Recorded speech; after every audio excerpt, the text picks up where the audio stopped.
Israel और Hamas में चलती जंग के बीच एक खबर निकल कर आ रही है कि जो युद्ध विराम होने की 4 दिन का युद्ध विराम होने की डील हुई थी इजराइल और हमास में, उस डील के मुताबिक चारों दिन एक एक दिन में हमास के द्वारा 13 आदमी छोड़े गए इजरायली, और इजराइल ने 39 फ़लस्तीनियों को छोड़ा। चौथे दिन हमास ने इजराइल के 13 बंधक छोड़े और उसमें 39 फ़लस्तीनी महिलाएं इजराइल ने छोड़ा, उनको रिहा किया, जो वहां से छूटकर रिहा होकर अपने घर वापस आए, अपने परिजनों से मिल सके। अनुमान ये लगाया जा रहा था कि 4 दिन का युद्ध विराम की डील समाप्त होते ही युद्ध दोबारा शुरू हो जाएगा और दोबारा से फिर वही स्थिति में गाजा हो जाएगा। इजरायली सेना वहाँ बमबारी करेगी, ड्रोन से निगरानी करेगी और वहाँ हवाई हमले भी करेगी, जिस तरीके से पहले हवाई हमले किए थे।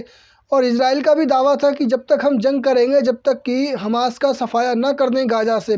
इजराइल और हमास के बीच हुई डील के मुताबिक सीज फायर का चौथा दिन मुकम्मल होते हुए अब 2 दिन का सीज फायर डील और बढ़ चुकी है। और ये डील हमास और इजराइल के बीच कराने वाला मिस्र ऐसा देश है जो कि इन दोनों के मध्यस्थता पढ़कर इन दोनों की बातचीत करा रहा है और इनके बीच ये डील करा रहा है युद्ध विराम की, जिसमें डील होने से हमास के अंडर में जो इजरायली बंधक हैं उनको रिहा कर रहा है हमास, और उसके बदले में इजराइल फ़लस्तीनी महिलाएं, बच्चों और जवान लड़कों को रिहा कर रहा है उनके बदले में। और आपको बता दें कि हमास की तरफ से छोड़े गए एक इजरायली कैदी के बदले में इजराइल 3 फ़लस्तीनियों को रिहा कर रहा है। इसी प्रक्रिया से चारों दिन युद्ध विराम के लगातार रिहा किया गया है फ़लस्तीनी महिलाओं को और हमास द्वारा इजरायली बंधकों को। लेकिन इस युद्ध विराम में 2 दिन का युद्ध विराम और बढ़ चुका है। सवाल फिर वही खड़ा है कि क्या इस युद्ध विराम 2 दिन के बढ़ने के बाद, युद्ध विराम ख़त्म होने के बाद, डील ख़त्म होने के बाद, क्या इजराइल दोबारा फिर युद्ध शुरू करेगा, जंग शुरू करेगा, बमबारी शुरू करेगा?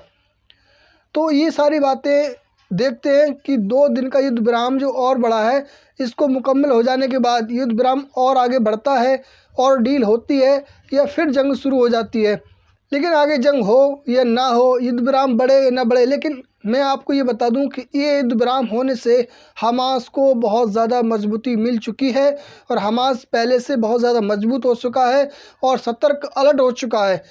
और अगर फ्यूचर में इजराइल युद्ध करता है तो इसमें इजराइल को ही नुकसान होगा। फिलहाल इस वीडियो में इतना ही, मिलते हैं फिर किसी नेक्स्ट वीडियो में। तब तक के लिए अपना ध्यान रखिएगा। अगर आप चैनल पर नए हैं तो चैनल को सब्सक्राइब कर लें। इस चैनल पर लेटेस्ट न्यूज़ और रियलिटी वीडियो हर दिन आती रहती हैं।